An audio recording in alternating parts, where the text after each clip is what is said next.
إن الحمد لله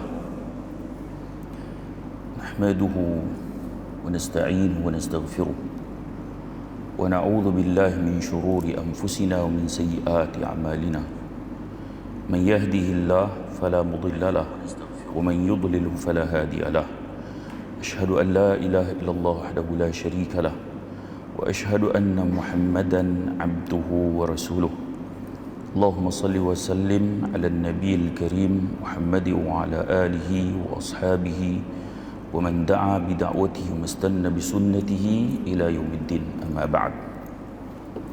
Bahagia Tuan Imam, Tuan Bilal, pengurusi yang dijawatan kuasa masjid, muslimin muslimat, mudah-mudahan kita semua dirahmati oleh Allah Subhanahu wa taala. Alhamdulillah, kita masih lagi menggunakan kitab ensiklopedia adab Islam. Baik, kita bincang tentang adab safar dan kita sampai pada poin yang ketiga, melakukan istikharah. Sebelum kita bermusafir, adalah sunnah untuk seseorang itu dia melakukan istikharah, minta petunjuk pada Tuhannya tentang safar ataupun perjalanan yang akan dia lakukan. Adab ini juga dipandang satu bentuk ubudiyah. Sebab apa? Sebab di dalamnya terkandung bentuk penyerahan ilmu Allah terhadap ilmu Allah. Dia tak tahu apa yang akan berlaku. So oleh kerana dia tak tahu apa yang akan berlaku semasa dia bermusafir nanti, dia beristikharah minta petunjuk daripada Allah Subhanahu wa taala. Adapun sifat salat istikharah adalah seperti disebutkan oleh Nabi sallallahu alaihi wasallam dalam hadis Jabir. Ia mengatakan bahawa Rasulullah SAW menganjurkan kami istikharah di dalam semua urusan sebagaimana baginda mengajarkan kami surah dari Al-Quran. Kata Nabi, "Idza hamma ahadukum bil amri falyarka' rak'ataini min ghairi al-fariḍah, thumma liyaqul Allahumma inni astakhiruka bi'ilmik wa astaqdiruka biqudratik wa as'aluka min fadlika al-'azim." فإنك تقدر ولا أقدر وتعلم ولا أعلم وأنت علام الغيوب اللهم إن كنت تعلم أن هذا الأمر خير لي في ديني ومعاشي وعاقبة أمري أو قال عاجل أمري وآجله فاقدره لي ويسره لي ثم بارك لي فيه وإن كنت تعلم أن هذا الأمر شر لي في ديني ومعاشي وعاقبة أمري أو قال عاجلي أمري وآجله فاصرفه عني واصرفني عنه واقدر لي الخير حيث كان ثم أرضني به قال ويسمي حاجاته. Kata Nabi, apabila seorang di antara kamu berhasrat melakukan satu perkara, hendaklah ia mengerjakan salat 2 rakaat di luar salat fardu. Nabi kata kalau nak buat satu-satu benda, so safar ataupun musafir ni termasuklah, termasuk. Nabi kata salat 2 rakaat bukan salat fardu. Bukan salat fardu, maksudnya salat sunat. Kemudian bila Nabi sebut begitu, thumma liyaqul, kemudian dia berkata, maksudnya dah selesai salat istikharah tu, salat sunat tu, dia beristikharah, dia minta doa pada Allah. Baca doa ini, ya Allah, sesungguhnya aku mohon pilihan yang tepat kepadamu dengan ilmumu. Kita ni, kita tak tahu mana baik mana buruk. Ada benda yang kita nampak baik, rupa-rupanya buruk. Ada benda kita nampak buruk, rupa-rupanya baik. So kita menyerahkan kepada ilmu Allah yang maha tahu. Kita minta macam tu. Kita minta pilihan yang tepat untuk kita berdasarkan ilmu Allah. Aku mohon kekuatan kepadamu dengan maha kuasamu aku mohon kurnia yang besar, sesungguhnya engkau maha kuasa sementara aku tidak kuasa. Engkau maha mengetahui sedangkan aku tidak mengetahui, dan engkaulah yang maha mengetahui perkara ghaib. Ya Allah, apabila engkau mengetahui bahawa perkara ini, masa tu kita nyatakan apa benda, kan? Kita nyatakan apa benda, ya Allah, musafir aku ini, kan? Maksudnya kita nyatakan hajat kita tu, baik bagiku, baik bagi agamaku, baik bagi hidupku, dan baik akibatnya terhadap diriku, atau ia katakan baik bagiku di dunia maupun akhirat, maka tetapkanlah dan mudahkanlah urusan itu bagiku. Namun jika engkau tahu bahawa perkara itu buruk bagiku, bagi agamaku, bagi hidupku, dan buruk terhadap akibatnya, maka jauhlah ia dariku. Jauhkanlah perkara itu dariku dan jauhkanlah diriku darinya. So kita minta pada Allah, safar ataupun perkara yang kita nak ni, kita serahkan ilmu pada Allah.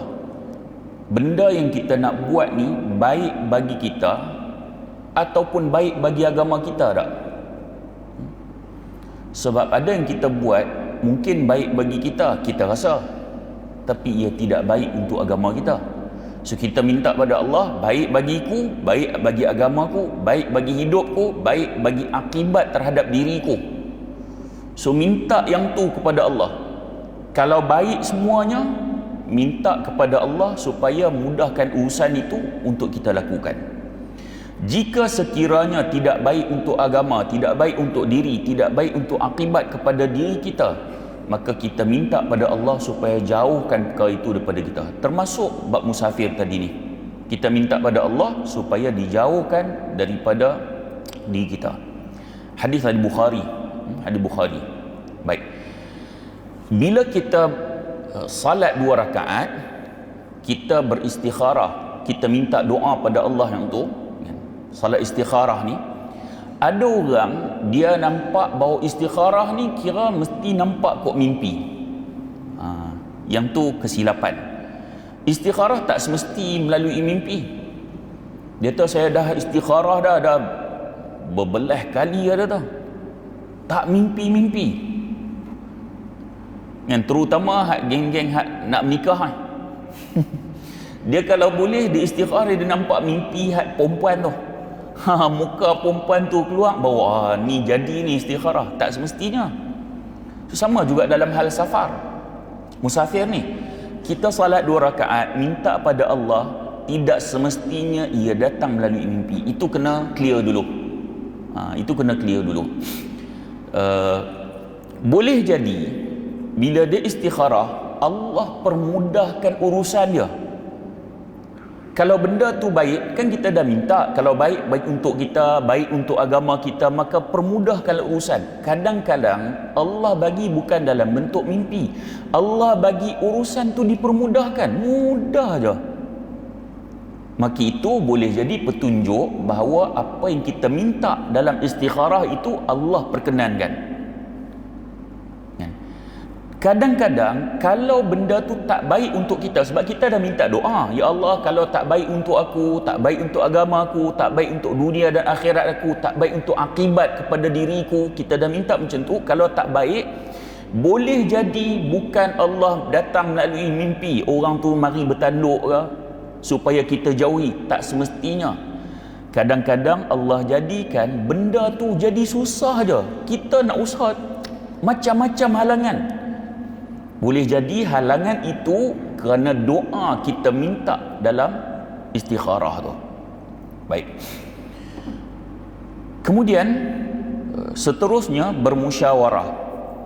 Maksudnya sebelum kita pergi musafir ataupun safar, hendaklah seseorang itu bermusyawarah. Dia mesyuarat dulu. Maksud mesyuarat ni bincang lah. Bincang dengan orang yang dipercayai agama dia, orang yang akal dia bagus di kalangan saudara mara dia ataupun kawan-kawan baik dia, dan pandangan dua orang sudah tentu lebih baik daripada pandangan seorang. Bila kita berbincang, kadang-kadang kita ada buat keputusan tu, otak kita seorang, kita tak nampak angle yang lain. So bila kita bincang pandangan dua orang, sudah tentu pandangan dua orang ni lebih baik. Bila ada tiga otak yang fikirkan benda tu, sudah tentu tiga otak ni dia akan nampak pelbagai angle. Sebab itu Islam bila nak musafir sebaiknya mesyuarat dulu. Kan? Kita nak pi mana? Nak pi Los Angeles. Tanya kawan dulu. Tanya kawan tu cari yang orang beriman lah. Kan? Jangan cari kawan mengarut ni. Dah halang-halang hang pi Los Angeles, lajak pi Las Vegas. Contohlah kan, nak main judi kan. Tanya orang beriman, tanya orang saleh, pandangan dia. Kalau ada adik-beradik kita, kerabat kita, cari yang baik, yang saleh, yang beriman. Pandangan dia tu kita nak ambil kira. Saya bagi contoh bagi contoh. Saya minum tak? Kadang-kadang ni dalam hal orang nak kahwin. So dia nak pi merisik. Kan? Nak pi merisik. So dia pasang wakil. Tapi merisik ni patutnya merisik ni buat diam-diam lah. Nama apa merisik? Ini siap habak tu. Ni minggu depan hari Ahad kami nak datang rombongan merisik. Tu bukan merisik. Anak dara tu biasa bangun pukul 9. Hari Ahad tu rombongan nak mai pukul 8 pagi agak dia bangun tak? Mesti bangun lah. Tu tak nama risikan. Kan dalam tentera kan nak buat risikan. Pi habak negara lain ni komando kami nak pi merisik. Awal-awal depa dah tunggu lah. So merisik buat diam-diam lah. Tengok agama dia macam mana, tengok akhlak dia macam mana. Patutnya merisik macam tu lah. Kan? Dan kalau nak hantar orang yang merisik ni, cari orang yang baik, orang yang jaga akhlak dia, orang yang beriman, supaya hasil risikan dia tu dia tally dengan akhlak dia. Kan? Kalau kita pergi hantar, contoh lah, kita pergi hantar orang tak semayang langsung, pergi merisik, dia balik-balik kita tanya macam mana perempuan tu, dia tahu bagus, kurang-kurang semayang tak 3 waktu. Bagi dia semayang 3 waktu tu bagus sebab dia tak semayang langsung. Kita pergi hantar orang macam tu kan? Kita contoh, saya bagi contoh, kita tanya orang kaki nombor ekor ni kan, kita tanya kawan dia pun kaki nombor ekor tak. Kita tanya Ali tu macam mana? Oh, Ali tu pemurah, payah nak jumpa orang pemurah macam ni. Kita tahu pemurah macam mana? Aku bila tiap-tiap kali nak tikam dia belanja. Pemurah. Di sisi dia pemurah baik tu mengikut diri dia. So begitu juga bila kita nak hantar orang pergi merisik ni, orang tu mesti orang yang baik akhlaknya, supaya penilaian tu betul. So sama juga bila kita nak musafir, kita nak bermuasyarat, cari orang yang baik supaya pandangan orang baik tu kita boleh ambil dan terima pakai. Kalau kita panggil siapa pun macam-macam lah, macam-macam, dia tolong bagi idea. Hang pi kat jalan ni, kalau hang pi ni jalan ni kat sana hang jangan risau, pencegah maksiat tak ada. Dia tolong abang macam tu pula. Dan kita cari orang macam tu. Jadi kalau nak musafir, nak mesyuarat, hendaklah mencari orang yang baik untuk dia nak mesyuarat, untuk dia minta nasihat. Sebab Rasulullah SAW bersabda, wa idza stansahaka fansah lahu. Sebab di antara hak orang Islam kepada orang Islam yang lain adalah memberikan nasihat yang benar dan ikhlas. Nabi kata, kalau ia minta nasihat, maka berilah nasihat padanya. Kita nak musafir ni, kita kumpul 2-3 orang, kawan-kawan kita ni, aku nak minta pandangan sikit, maksudnya minta nasihat lah. Para sahabat, mereka terbiasa minta nasihat. Nasihat, kan? Kalau rasa macam iman lemah sikit, kan? suruh sahabat yang lain bagi nasihat. Tapi jarang berlaku pada kita, kan? Kita pergi jumpa kawan, aku nak minta nasihat sikit. Kita tanya nasihat apa? Bagi apa-apa nasihat supaya aku kira boleh ambil nasihat ni. Kita jarang buat macam tu. Saya ada bekas anak murid saya dulu masa jadi guru sandaran. Dia 2-3 kali mesej, "Ustaz, tolong bagi nasihat baik pada saya." Bagus budak ni. Jarang jumpa orang macam tu. Dia WhatsApp tu, dia kata, "Ustaz, tolong bagi nasihat yang baik pada saya." Tak payah kita tanya hang ada masalah apa, tak payah. Kan? Kadang orang dia memang dia nak nasihat. Kan? Dia nak nasihat. So orang Islam, hak seorang Islam, bila orang minta nasihat, kita bagi nasihat yang baik. Baik. Kemudian begitu juga orang yang nak pergi musafir ni, hendaklah dia melunaskan semua hak-hak manusia yang terbebankan pada seseorang. Dia melunaskan hak manusia dilakukan dengan meminta maaf pada siapa sahaja yang punya urusan dengan seseorang. Pertama sekali, kalau dia ada buat salah apa semua, dia nak musafir ni, dia pergi minta maaf lah. Apatah lagi jika safar itu safar ibadah, kita nak pergi buat haji kan? Contoh safar yang wajib, kita nak pergi buat haji, kita ada buat salah dengan orang, pergilah cari orang tu kan? Pergi cari orang tu, "Aku minta maaf lah, salah silap aku ni, aku nak pergi musafir ni, nak pergi haji kan? Minta maaf kalau ada salah silap." Sebab dosa sesama manusia ni, dia tak selesai kita hanya minta ampun pada Allah. Dia ada kaitan dengan makhluk tersebut. Kan? Kalau ada hak orang yang kita ambil, nak kena tunaikan lah. Kan? Ada hak orang yang kita ambil, nak kena tunaikan. Dulu muda-muda kira nakai sikit, kita pergi curi kasut rumah orang. Bila dah sedar sikit, kita pun kira ni nak pergi haji, aku dulu pernah curi kasut dia kan. Jadi macam mana nak buat lah, ni kira tok bilai masjid lah, dah bukan bilai sini lah, contoh kan. Takkan abang aku lu mencuri kasut rumah hang, tak perlu lah kan, tak perlu lah. Pergi kira post duit kan, post duit, bagi tahu saya dulu mencuri kasut, so saya minta maaf. Tak payah yang benar, tuan imam masjid ni, tak payah. Tak payah, kita tak perlu dedahkan dosa-dosa hak kita buat dulu kan, supaya tidak berlaku fitnah. Jadi oleh kerana ia berkaitan dengan hak manusia, nak kena selesai. Jadi kalaulah kita selesai tu akan mencalarkan maruah kita, so tak perlu bagi tahu. Kecuali kalau dosa kita bergaduh dengan dia, pi bagi tahu hak ni memang dosa kita bergaduh dengan dia.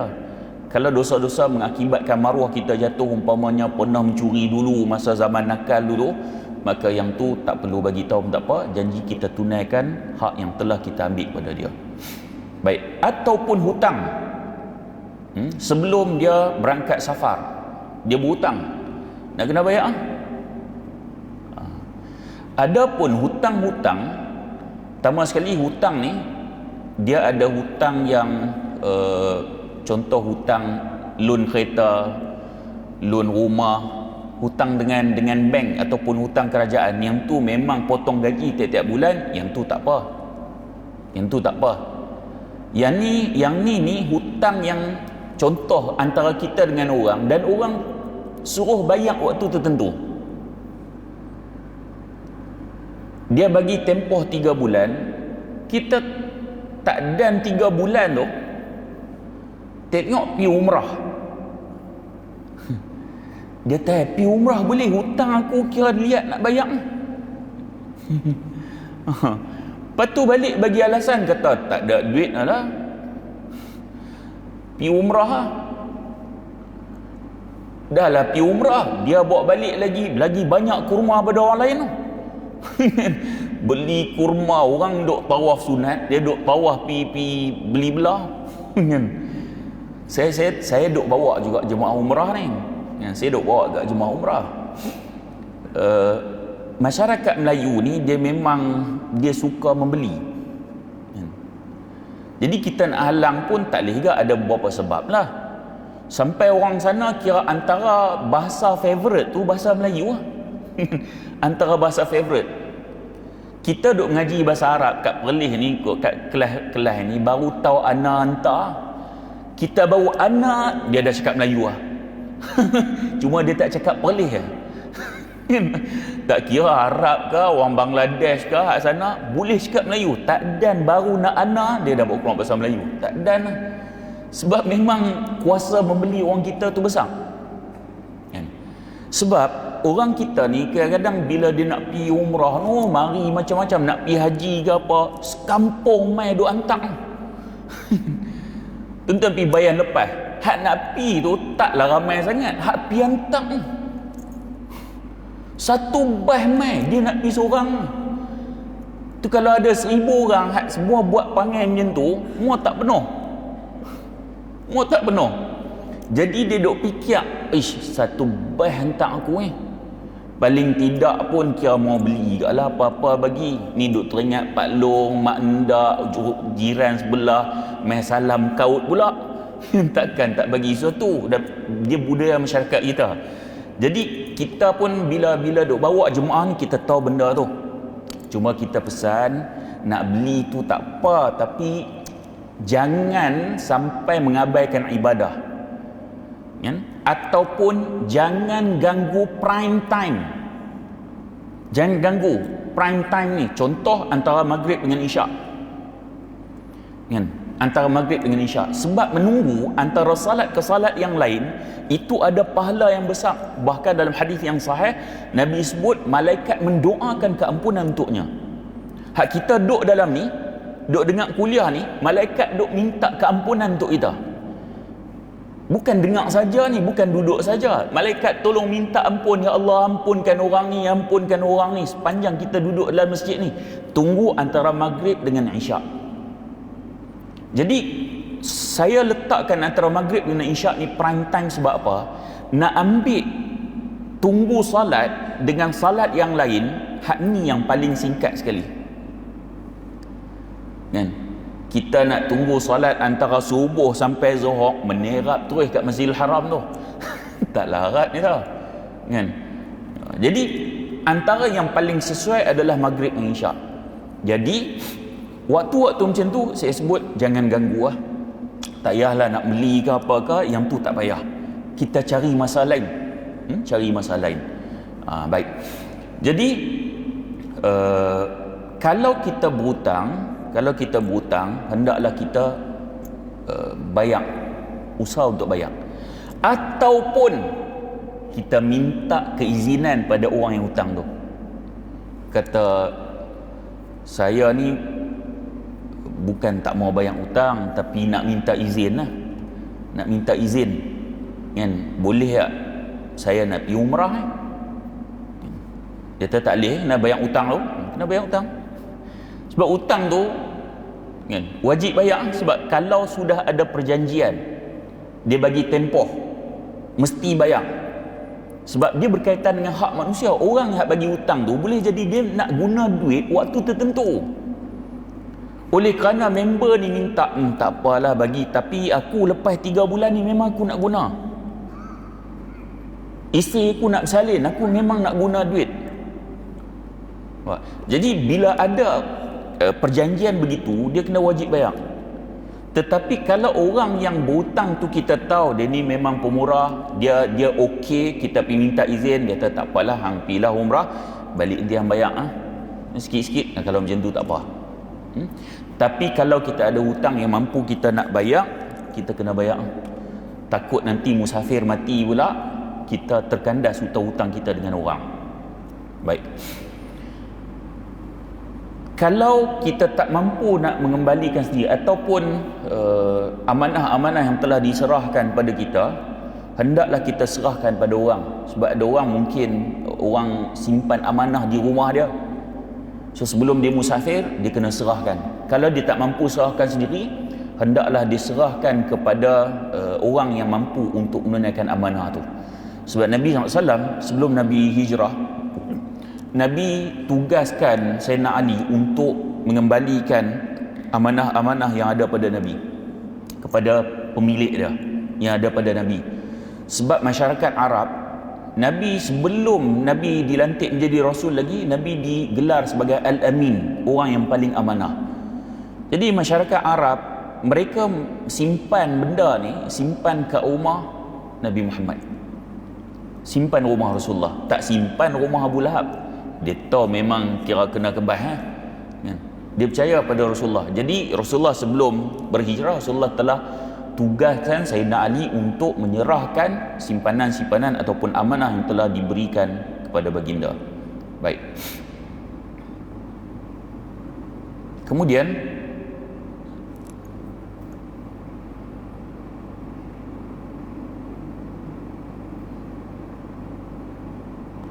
seterusnya,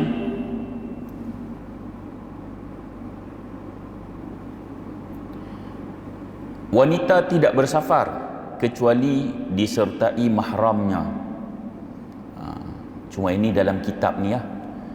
Boleh jadi penulis ni dia memilih pandangan perempuan dia tak boleh musafir kecuali dengan mahram. So penulis dia ambil pandangan yang tu. Cuma kita nak sebut dalam hal ini ada khilaf di kalangan ulama tentang wanita bersafar ataupun bermusafir ni. Ada perbezaan pandangan di kalangan para ulama.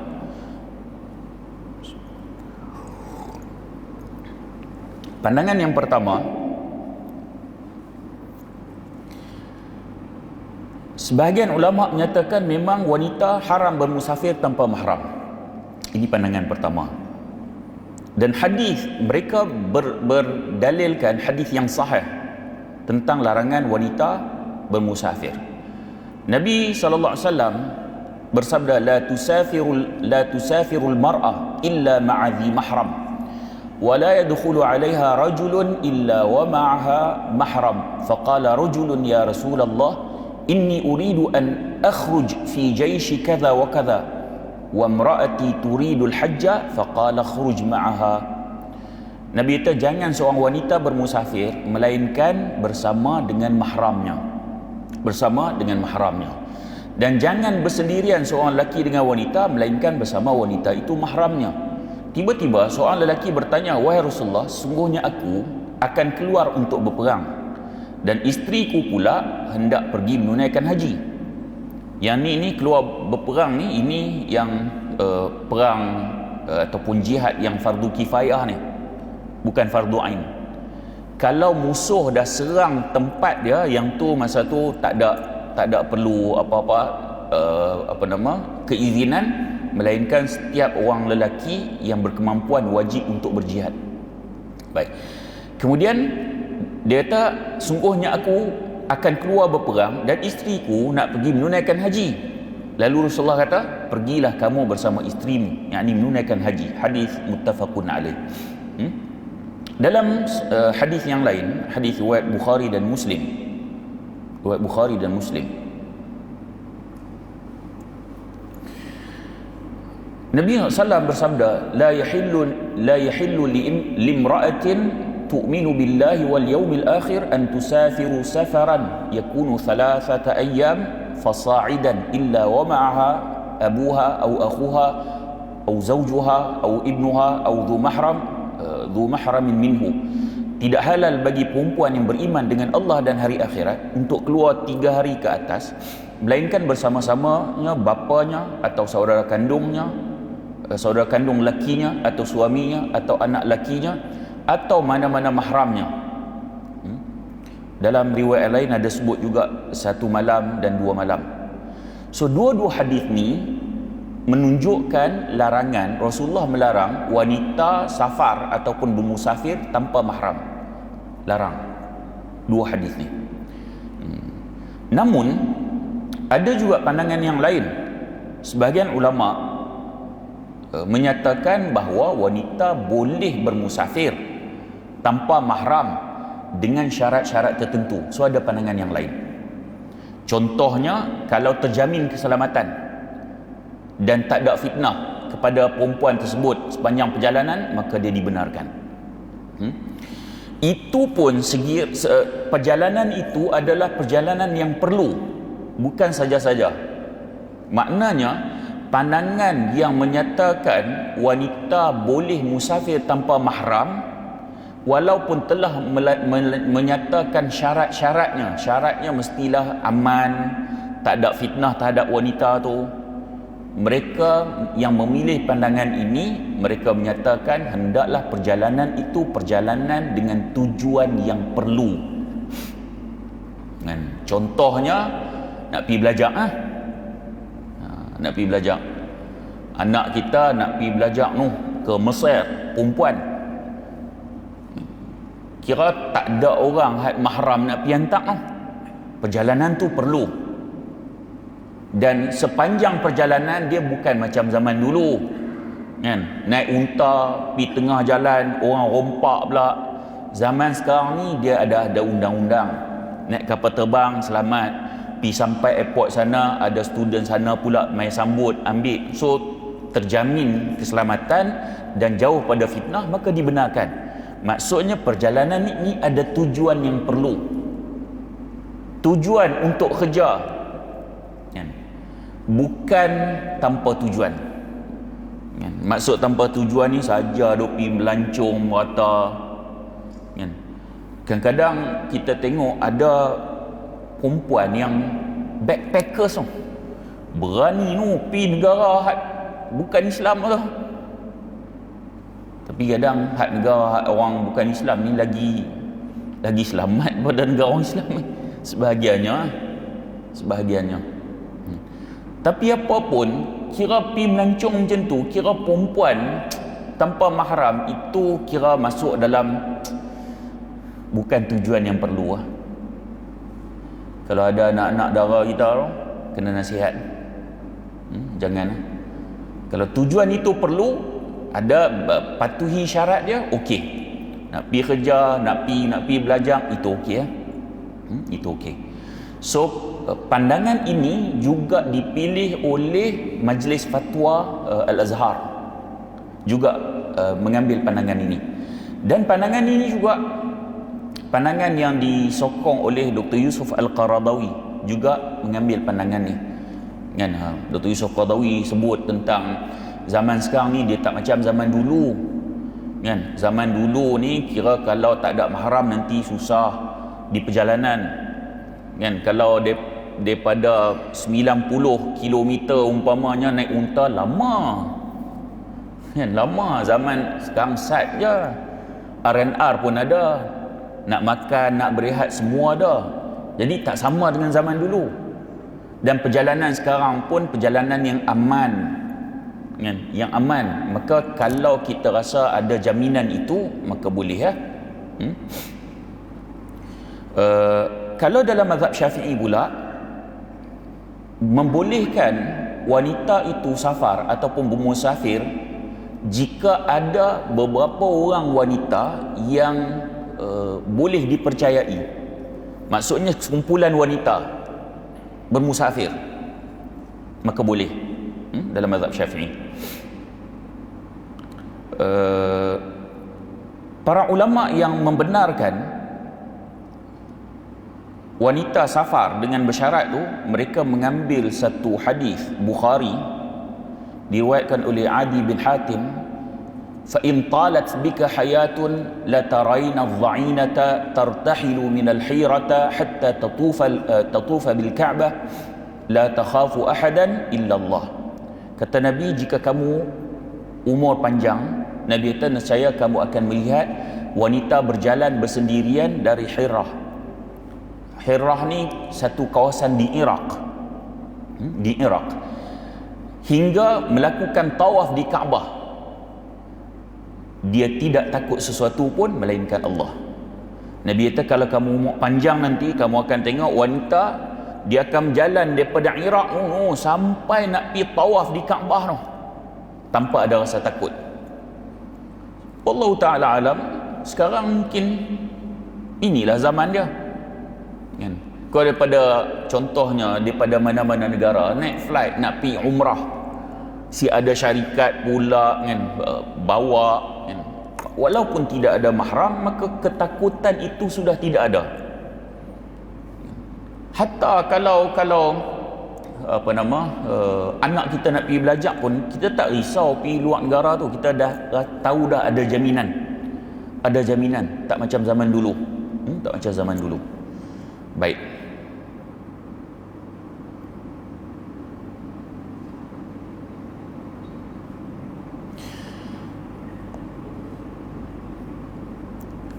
Sebahagian orang bila Islam meletakkan syarat-syarat macam ni yang geng-geng yang perjuangkan hak asasi wanita ni, geng-geng feminis ni kan, depa kata apa ni kira tak adil pada wanita. Pasal apa laki boleh pergi merata sini sana, perempuan tak boleh? Bagi mereka ini satu diskriminasi gender, mereka tak boleh terima. Tapi Islam meletakkan wanita itu di taraf yang tinggi, jaga sungguh-sungguh. Maruah wanita ni di sisi Islam jaga sungguh-sungguh. Puak-puak yang duk perjuangkan hak-hak wanita ni, mereka cenderung untuk mengambil pandangan barat. Padahal barat ni reti tentang perjuangan hak wanita ni selepas revolusi Eropah, revolusi Perancis je. Sebelum tu wanita dilayan dengan teruk sekali. Wanita teruk. Hatta ada bangsa yang bila haid tak boleh nak masuk rumah. Kalau wanita haid dianggap kotor. Kemudian kalau mati, wanita tidak boleh mewarisi harta. Pelbagai. Barat ni baru kenal selepas berlaku revolusi Perancis, barulah nampak hak wanita ni perlu diketengahkan. Baru nak mula. Islam, Nabi mai 1400 tahun lebih yang lampau telah mengetengahkan hak-hak wanita ni. Pasal apalah orang-orang yang perempuan yang Islam juga perlu terpengaruh dengan perjuangan hak wanita, sedangkan Islam dah bagi lama dah. Cuma hak-hak wanita yang Islam bagi sudah tentu takkan sama dengan barat. Konsep yang Islam nak jaga wanita ni, bagi mereka wanita boleh buat apa saja apa yang lelaki buat. Kalau lelaki boleh panjat pokok kelapa, kami pun nak panjat. Macam tu. Islam dia meletakkan sesuatu pada tempatnya. Wanita okey boleh buat, tapi hendaklah buat dengan kecenderungan wanita, kebolehan wanita, kemampuan wanita. So maksudnya telah meletakkan sesuatu itu pada tempatnya. Sebab adil, yang kata adil di sisi Islam bukan sama rata. Bukan sama rata, tapi adil itu meletakkan sesuatu pada tempatnya. Saya teringat almarhum Ustaz Ismail Kamus. Dia cerita tentang adil ni. Dia bawa anak nak pergi beli baju raya. Bawa anak lelaki seorang, anak perempuan seorang. Bawa anak lelaki seorang, bawa anak perempuan seorang. Beli songkok kat anak lelaki. Dah beli songkok, tengok anak perempuan, tak adil beli seorang. Beli gak songkok untuk anak perempuan. Dia kata tu bukan adil, tu kan? Bahasa Ustaz Ismail kamu kan. Jadi adil ni letakkan sesuatu pada tempatnya. Oleh kerana wanita, kecenderungan dia, kemampuan dia, tabiat semula jadi dia, maka Islam menilai semua benda tu, baru letak wanita di tempat tu. Baik. Kemudian berapa minit lagi ya? Nak azan? 3 minit. 3 minit. Okey. Kemudian meminta izin kedua orang tua. So kalau nak musafir, kata hendaklah seseorang itu minta izin pada orang tuanya. Sebab minta izin pada kedua ibu bapa ni boleh bawa barakah. Hatta kalau kita dah kahwin sendiri pun, kita nak pergi safar jauh-jauh umpamanya, kalau dekat-dekat tu lain cerita. Zaman sekarang ni kira kalau Perlis pergi Johor tu kira dekat nah. Ni kata nak pi luar negara, hak jauh-jauh tu, sebelum safar minta izin kepada ibu bapa. Kan? Minta izin pada ibu bapa. Baik, kerana di sana ada keberkatan. Kemudian seterusnya wasiat. So sebelum dia safar tu, dia bermusafir, hendaklah dia berwasiat. Kerana wasiat ni dianjurkan oleh Nabi sallallahu alaihi wasallam. Dalam hadis Bukhari dan Muslim, Nabi kata, "Ma haqqu mri'in muslimin lahu syai'un yusi fihi yabitu lailataini illa wa wasiyatuhu maktubatun 'indahu." Tidaklah dibenarkan seorang muslim yang memiliki sesuatu untuk diwasiatkannya jika ia bermalam 2 malam, melainkan wasiatnya itu sudah tertulis di sisinya.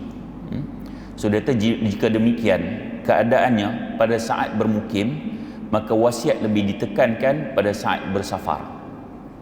Dia kata kalau duduk setempat bermukim pun disuruh untuk berwasiat, maka apatah lagi untuk kalau tak musafir. Wasiat ni dia jadi benda yang pelik di kalangan masyarakat kita. Tapi sebenarnya di sisi agama, wasiat ni biasa. Kan? Wasiat ni biasa. Cuma kita kalau sebut wasiat nak mati. Kan? Tak percaya tuan-tuan balik ni mana hak isteri tak main anak-anak tak main masjid ni, tuan-tuan balik panggil isteri, panggil anak, ni ayah nak wasiat satu, ni anak duk tengok lain macam sama-sama depa. Ayah buang terbiat ni. Sebut wasiat kira nak mati. Tak. Wasiat ini dia ada tuntutan dalam agama. Jadi kalau sebelum musafir tu sebaiknya berwasiat. So mana-mana yang kita nak wasiat, mungkin ada benda-benda yang kita nak wasiat, maka kita wasiat dulu sebelum kita bermusafir. Baik. Kemudian seterusnya menunjukkan orang yang dapat menguruskan keluarga yang ditinggalkan. Kalau kita tinggalkan keluarga, kita pastikan jika boleh menunjukkan seseorang untuk memerhatikan keluarga kita. Okey, bagi laluan azan.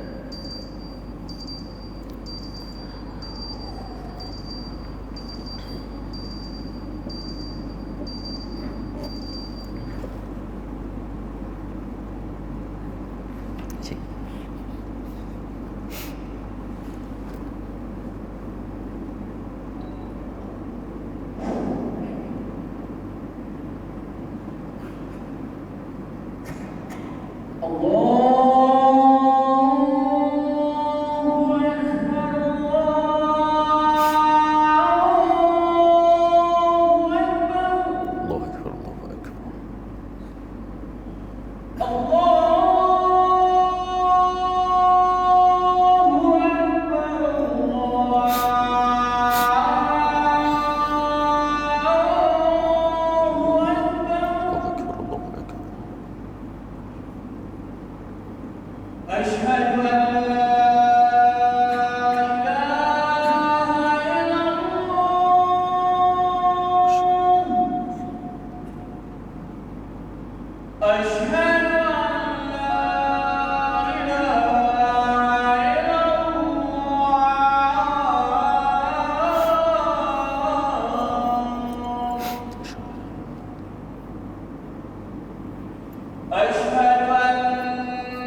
Allahu akbar,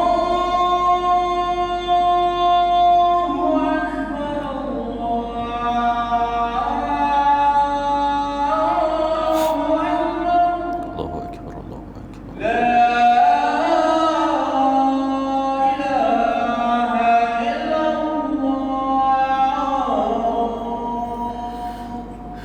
La ilaha illallah, Allahu rabbal alamin, tamma wassalatu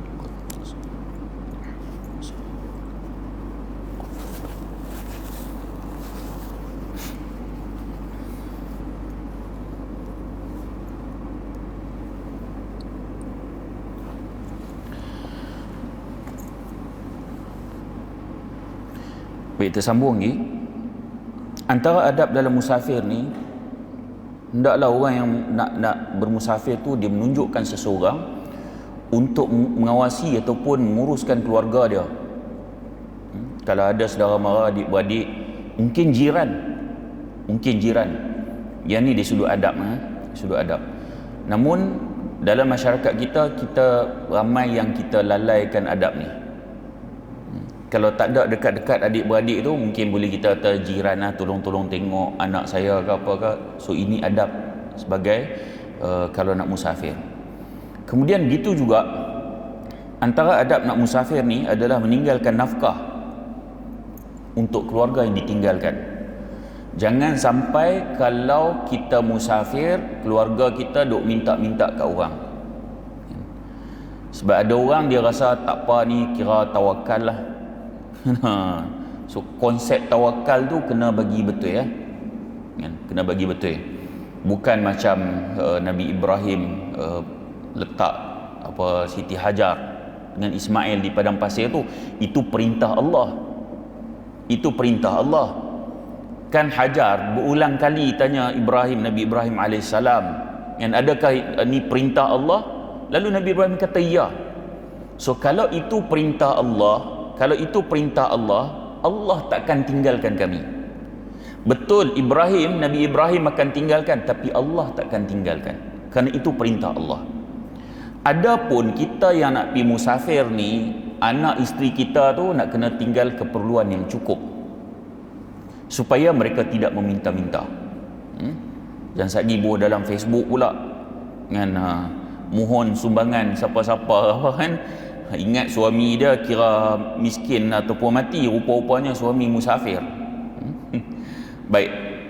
Kemudian seterusnya, orang yang nak pergi musafir ni hendaklah dia mempersiapkan diri dan bekal harta yang halal, supaya orang yang nak musafir ni jangan sampai nanti maruah dia tercalar.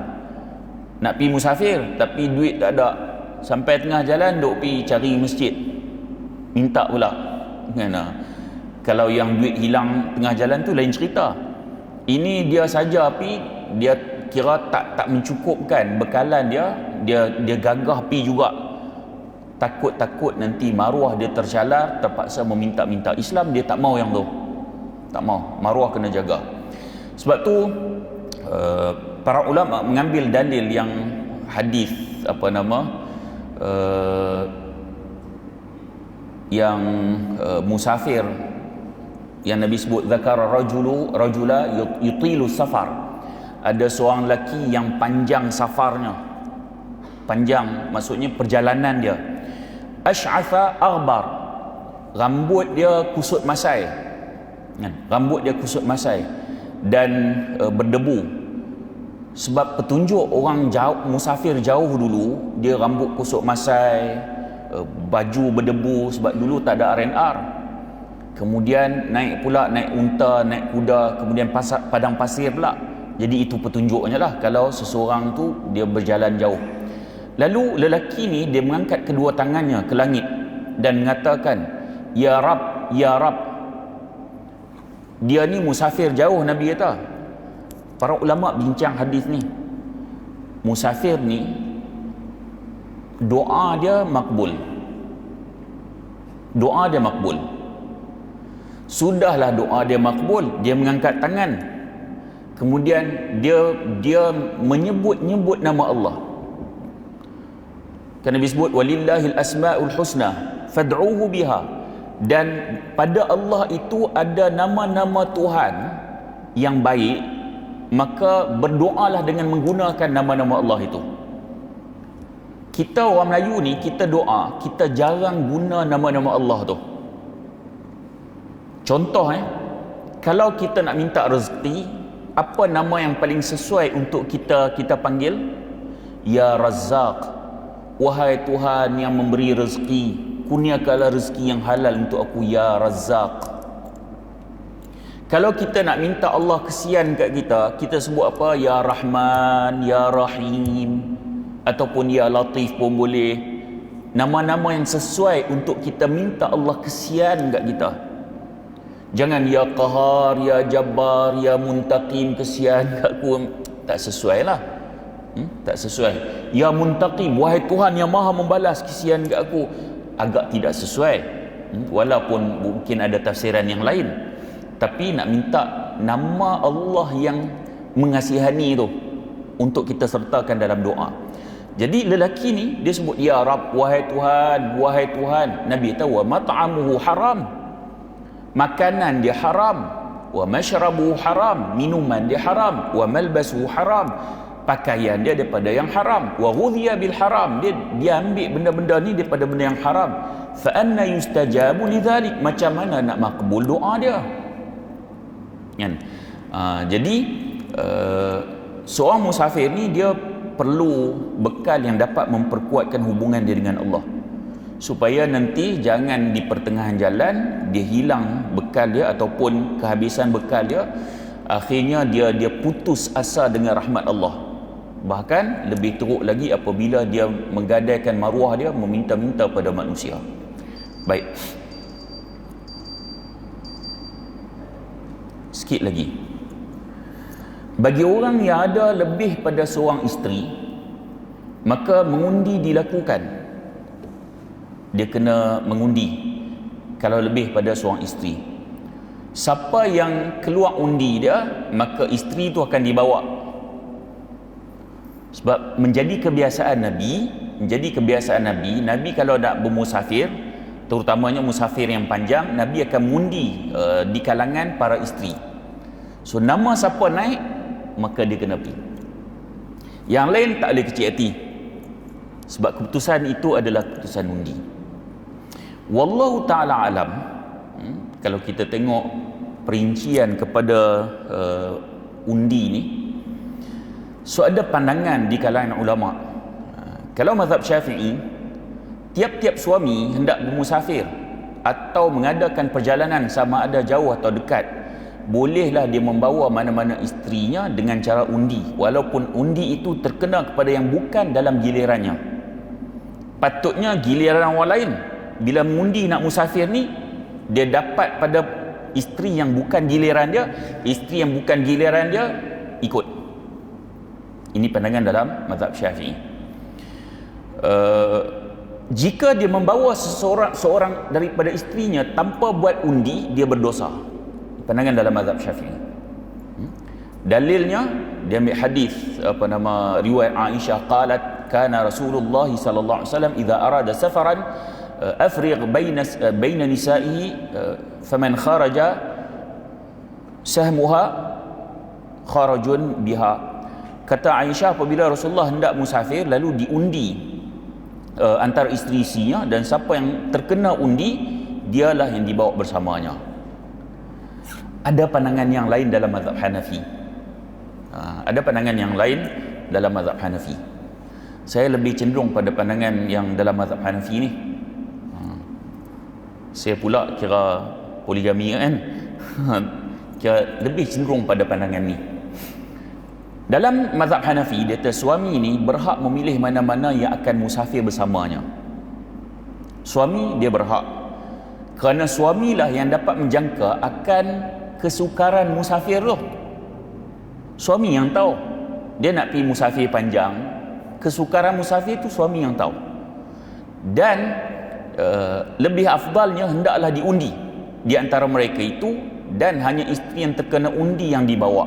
Tapi dia kata Nabi hadis yang kata mengundi itu dari sudut afdaliyah, bukan wajib.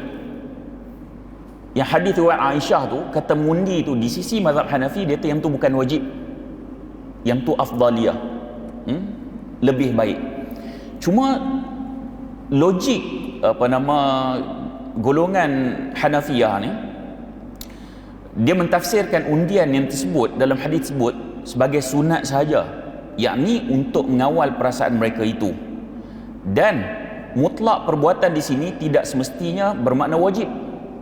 Dia kata kerana kadang-kadang suami menaruh kepercayaan pada isteri yang tertentu dalam masa musafir dan meninggalkan isterinya yang lain kerana melihatkan kecekapan tentang mengawal harta benda di rumahnya, atau jika ditinggalkan isteri yang mahu dibawanya ini akan menimbulkan fitnah dan sebagainya. Maksudnya suami lebih tahu. Suami nak musafir panjang, so apa keperluan suami? Contoh dia nak pergi tempat yang memang nanti kalau dia pergi ni dah lah kira sebulan satgi tergoda dengan hak wanita sana pula kan. So dia pula ada 3 orang isteri, 2 tua menopause dah. Hak seorang ni kira muda lagi kan. So keperluan dia takut satgi kira terjebak dengan wanita sana, dia bawa yang muda ni kan, berdasarkan keperluan. Adapun mungkin dia nak pergi 2-3 hari, isteri 3, 2 tua 1 muda, yang dia nak pergi nanti dia nak mesyuarat. Hak tua hak seorang ni pandai urus, dia pandai duk susun jadual suami dia, dia pandai satgi ni keperluan-keperluan, hak ni pandai, dia bawa yang ni. So pandangan ini rasa lebih logik lagi, berdasarkan dia dah dalam mazhab Hanafi dia kata yang hadis ni bukan menunjukkan kata wajib, sunat, tetapi logik dia bagi tu memang logik berdasarkan keperluan suami. Suami perlu apa dalam musafir? Boleh jadi dia ada 2 isteri, dia nak bawa seorang, takut tinggal seorang ni, dia ni jenis hak kaki suka duk update status lalu kat Facebook, satgi tinggal duk merana lah, kesunyian lah tinggal nanti hak ni kira tak pandai jaga harta, kejap-kejap Shopee mai, kejap-kejap Lazada sampai dengan Go Shop pula sampai. Saya kata kena bawa yang ni, yang hak seorang ni dia ni bagus, dia ni kalau duduk rumah dia ni boleh percaya. Maka berdasarkan keperluan suami menilai apa keperluan dan kesesuaian untuk dia bawa isteri tu, maka dia pilih. Adapun jika dia pilih yang bukan giliran dia, balik nanti kena ganti balik nanti kena ganti giliran. Wallahu ta'ala a'lam. InsyaAllah nanti kita akan sambung dalam kuliah akan datang. Mudah-mudahan pertemuan kita ada manfaat. Kalau terkasar bahasa mohon maaf, dan saya sudahi dengan aqulu qawli hadha wa astaghfirullahal azim li wa lakum. Wassalamualaikum warahmatullahi wabarakatuh.